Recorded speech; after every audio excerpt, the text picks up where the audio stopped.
Lucille Logel, donc je travaille pour le groupe Michelin à la Data Marketing Intelligence. Alors je m'appelle Céline, je suis lead artiste au sein d'Olient Ubisoft.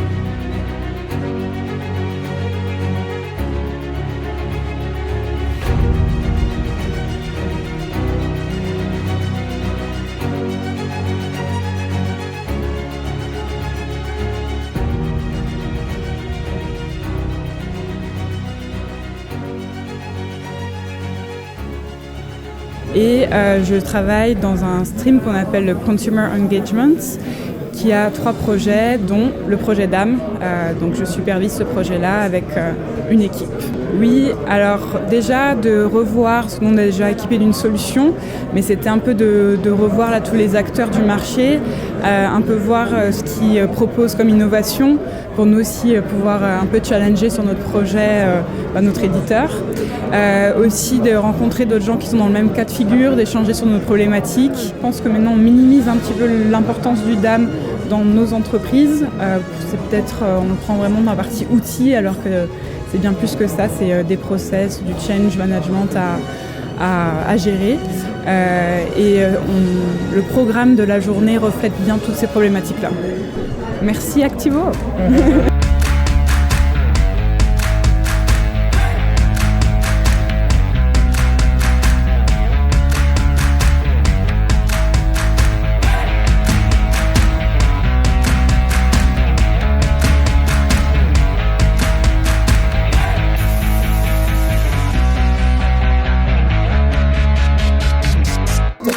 Je trouve intéressant que cet événement existe en France. Ça permet de communiquer sur c'est quoi un DAM, et c'est quelque chose aujourd'hui avec des enjeux importants, surtout avec le travail à distance. Ça permet d'optimiser les process. Alors j'attends de cet événement que je découvre les principaux acteurs qui sont sur ce sujet du DAM. J'attends aussi des retours d'expérience de la part d'autres entreprises, positifs comme négatifs, voilà, et les bonnes pratiques aussi à avoir pour implémenter un DAM. Je peux dire que si vous avez envie de venir, c'est quelque chose, c'est on va dire une conférence qui permet d'en savoir plus sur les nouvelles technologies aujourd'hui, sur la façon de travailler de manière plus collaborative mais plus efficace aussi. Donc je lui dirais que voilà, ça peut lui donner des idées pour travailler plus efficacement dans son équipe. Voilà.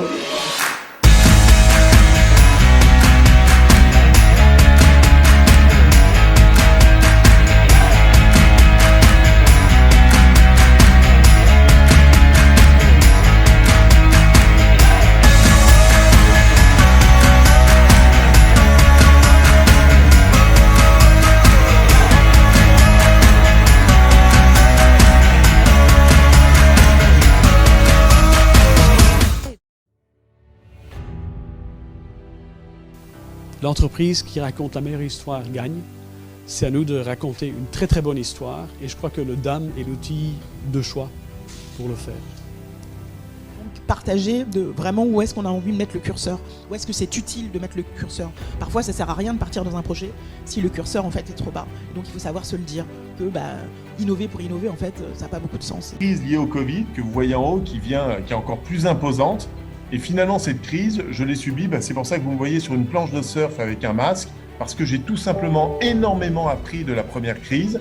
Et c'est ce qui fait qu'aujourd'hui, j'ai une entreprise qui se porte bien, qui est en pleine croissance. Pierre Artruche, je travaille pour Altavia. Altavia, c'est un groupe de communication indépendant français. Qui existe depuis un peu plus de 20 ans. On est dans 40 pays, on est 2500 collaborateurs et on doit faire un petit milliard d'euros de chiffre d'affaires. On va dire que, en fait, vous le savez, ça a été beaucoup dit, la multiplication des canaux, la multiplication des images, le poids des images, les vidéos, l'attente en personnalisation. Donc il y a une énorme accélération. Et alors, pourquoi c'est un enjeu la diffusion sur couture ? Ça permet 2 choses. Ça permet d'une part de donner la possibilité à des webmasters, des responsables e-commerce, d'aller chercher dans le DAM de nouvelles variations d'images. On a des clients qui sont très créatifs dans le domaine. Un webmaster qui est capable du jour au lendemain de changer de quelques pixels les variations images. Il faut être capable de servir ces nouvelles variations très rapidement. Le deuxième enjeu quand on diffuse sans couture, c'est effectivement de mesurer l'efficacité de ces contenus. Je pense que l'enjeu aussi du DAM, c'est de faire en sorte de ne pas sortir l'asset. Donc dès lors que l'asset il sort, ça dénature complètement l'objet même d'un projet de DAM. Oui, tout est basé par IPTC en réalité, sur la légende, sur les titres et les dates. Ce que je valorise, ou nous valorisons vraiment, c'est la capture des métadonnées vraiment au point of capture. Donc le moment qu'on prend les photos, on essaie de prendre la plupart de métadonnées possibles. Très juste, quel que soit le milieu, le secteur d'activité, les besoins de DAM persistent partout. On a tous besoin de gérer du contenu, le trouver et le partager. Le DAM, donc là on va centraliser pour pouvoir indexer, recharger et partager le contenu de manière plus efficace. C'est qu'il y a 4 gros piliers de ROI dans la mise en place d'un DAM. Le premier, en tout cas celui qui génère le plus de ROI, c'est vraiment la collaboration, la productivité des équipes. Notamment au travers de workflows automatisés, que ce soit en permettant aux différents départements d'annoter, de commenter et de valider de contenu au sein d'une seule et même plateforme, une single source of truth. We have 4 of our really important partners here. You can see in our room the integration to these systems, and maybe if you visit the Federal guys or Keepic or Cellum or Binder, you may already can see it. La première question, parce que généralement on se pose la question, est-ce que j'ai les droits de reproduction? Mais en revanche, ce qui peut très bien se passer, c'est qu'on a oublié tous les droits des tiers qui sont représentés dans la photographie. Alors, ça peut être les droits d'auteur aussi, comme les droits des architectes, ou ça peut être les droits de marque. Il y a beaucoup de marques qui sont représentées dans cette audience, donc c'est pour ça que je le mentionne en particulier. Et puis aussi, de plus en plus de nos jours, tous les droits liés à l'image. Et donc toute cette information qui est liée dans le DAM, on la perd une fois qu'elle est publiée. Donc c'est la finalité, c'est quand même de publier les assets, les contenus qui sont issus du DAM pour gagner de la visibilité dans différents contextes. Et donc cette traçabilité-là, ce qu'on s'est aperçu, c'est que par exemple sur les sites internet, ça va être plus de 80% des sites qui vont supprimer donc toutes les métadonnées qui pourraient rattacher l'asset avec une diffusion quand c'est sur une page internet. Donc comment on fait pour avoir une donnée de confiance, pouvoir avoir un lien entre les pixels d'un visuel, les pixels d'une vidéo, une présentation avec le DAM. When you think about just a simple video or an image and what makes up that image, in this case this is a video but it could also be a photo. You have everything from photography rights if you're doing a professional photo shoot, to the model rights, placement rights, brand rights, depending on what's in the image itself. On dit un projet DAM, oui, c'est un socle déjà, c'est mutualiser tous ces assets de communication pour pouvoir les distribuer, les partager. Mais en fait, pour moi, c'est l'arbre qui cache la forêt. Et je voulais vous parler de 3 enjeux qui, pour moi, sont essentiels quand on commence à réfléchir à un projet de DAM. D'abord, c'est la co-construction. Ensuite, c'est la gouvernance. Et ensuite, c'est le déploiement. Le DAM, ce qui est très important, c'est l'aspect collaboratif des choses, de travailler ensemble, donc de mettre en place des équipes pluridisciplinaires au moment où on construit son projet. De faire des workshops, c'est évidemment très, très important, et d'avoir des représentants de chaque équipe dans l'entreprise. Donc les personnes qui produisent, elles vont être amenées à verser dans le DAM, donc c'est important qu'elles soient représentées. Les personnes qui recherchent vont utiliser au quotidien, donc c'est important aussi que leurs besoins soient pris en compte. Les personnes qui vont intégrer et qui vont collaborer, c'est très important qu'elles puissent dire aussi comment est-ce qu'elles voient les choses, comment est-ce qu'elles veulent rentrer les informations. Je pense qu'un des éléments clés du succès, c'est de se dire pourquoi on fait ça, de se poser la question avant de mettre en place une solution technique, parce que ce n'est qu'une solution technique. Pourquoi on veut faire ça? Alors déjà, bravo à toute l'équipe à Activo, parce que c'était une première journée quand même 100% DAM en France. Moi, j'ai trouvé ça très intéressant. parce qu'on a abordé vraiment plein de sujets.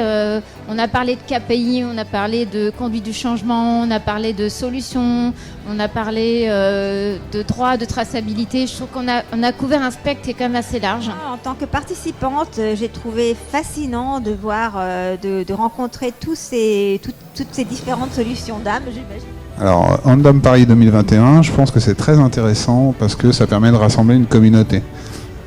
Et cette communauté en France, au final, on s'aperçoit que ça reste une petite communauté qui tend à s'agrandir. Donc ça, pour nous, c'est bien, c'est intéressant. Déjà, merci d'avoir organisé pour la première fois un tel événement en France. Il y a de la richesse au niveau des acteurs. Tous nos confrères sont là. Il y a aussi effectivement, je vois de l'intérêt. Il y a un marché et un véritable potentiel. Et ce que je retiens, c'est toute cette richesse au niveau des échanges, au niveau de la technologie, au niveau des informations qui est mise à la disposition de tous. Donc... Moi, j'apprécie le networking que l'on réalise aujourd'hui. J'ai la possibilité pour une fois d'être en contact direct avec mes compétiteurs, de savoir ce qu'ils font, de savoir ce qu'ils aiment, ce qu'ils n'aiment pas. Et puis c'est un échange qui est direct, ce qui est relativement rare dans le business. En général, tout le monde essaye de se cacher un peu. Là, il y a un échange franc et naturel. Moi, je trouve ça plutôt sympathique. Écoute, déjà, je suis très content qu'on ait enfin un événement en France, francophone. Je pense que les intervenants sont très bons, donc de très bonnes sessions, très intéressantes. Ça permet d'échanger des points de vue. Ça permet aussi de sentir finalement quelles sont les tendances aujourd'hui. En tout cas, on peut se voir, se croiser, échanger avec des clients, des prospects, échanger aussi avec tous nos collègues vendeurs d'âmes. Et ces échanges, ils sont toujours ultra enrichissants. On apprend beaucoup et le partage, c'est indispensable. Et en vidéo, ça n'a jamais été simple. Donc merci à vous pour avoir permis ça aujourd'hui. Il montre que les projets de dames aujourd'hui sont au cœur des stratégies digitales des entreprises et qu'ils méritent un salon à part entière. Tout d'abord, on est ravis de faire cet événement ici, puisqu'on est quand même dans un endroit très qualitatif, avec une très belle vue et des prestations très agréables.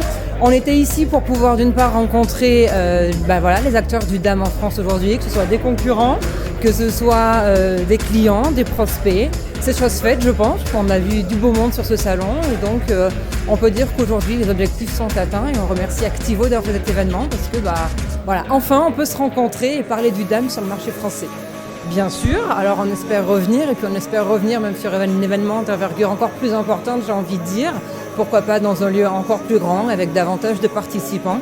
C'est avec grand plaisir que Vedia reviendra sur cet événement l'année prochaine, bien évidemment.